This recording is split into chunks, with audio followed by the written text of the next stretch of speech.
David Wedlington Photo. Thank you for checking out the template, how to use it. The instructions are right here, same as always, same instructions if you're familiar with them at all, or if you've seen my videos in the past. One thing I want to get to is the gray layer before I forget. The gray layer is optional. If you want to use it, you can. If you don't, no worries, it's up to you.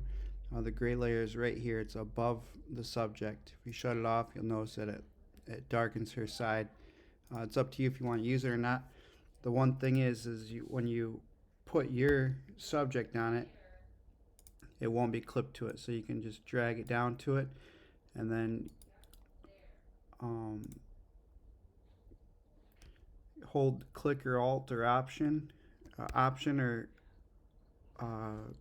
alt, whatever the Mac version or the Windows version of that is, and you can clip it right to the subject. But that's up to you. The gray layer is right there, and then you can clip it to your subject. But we'll go back to where we were. Get rid of the subject. The red is where you put your subject, where I showed you where to put your subject with a gray layer. The orange is any hue saturations. There's quite a bit to this template. All the layers that can be changed are in orange. And actually you can change the color of the background, you can change the color of the fire, you can change control of the basketball too. The background's right here, right above the background. You can change the color right there, it's orange, change the color. The ball is its own group. You can turn it on, turn the color, any color you need to there.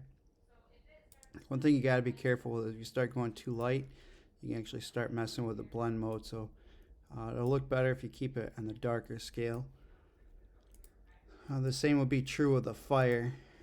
I tried to put orange in the group too, where you could change it. Once again, you want to be a little careful, because if you bring up the light too much, you bring up the white point too much, and then you'll change the look of the photo. But if you keep it on the darker side, it'll look good. Just go ahead and switch it around to wherever you want. Or if you want to keep the color of the ball and the fire as a natural color, you can leave those off as well. Excuse me. And then our yellow is going to be our text layers, just in case. Yellow is a text layer. Any layer you see yellow, you can change. I tried to center the guidelines here so you can match up where it needs to go.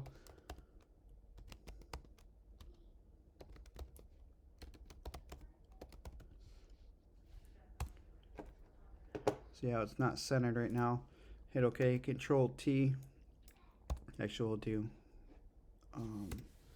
V will bring up your move tool. Hold Shift, you can balance it right between these two lines as much as possible. Try to center it, and then it'll look good if you center it between these lines. Right here's your middle line, and then these lines here will help you center it. And then same with if you use a longer name with caps locks on.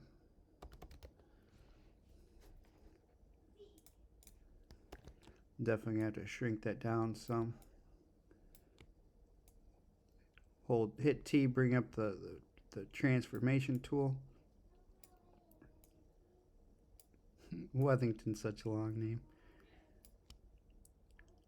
Shift T, you can stretch it out a little bit. The reason why it's changing is because of the burnt texture, which is right here. If you don't want to use a burnt texture, you just want to use the color, just turn off this purple layer right here, and then you won't have that burnt texture. But that's up to you. It is locked. If you want to change it or whatever, you can do that. But if you don't want to use it, just turn it off. And then just remember, I gave you the guidelines to try to center the text.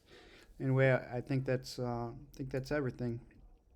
The line's right here. If you want to change the color of the line, just turn on the Hue Saturation layer and then change your color. Anyway, that's it. That's how to use this template in this series of template, the Fire series.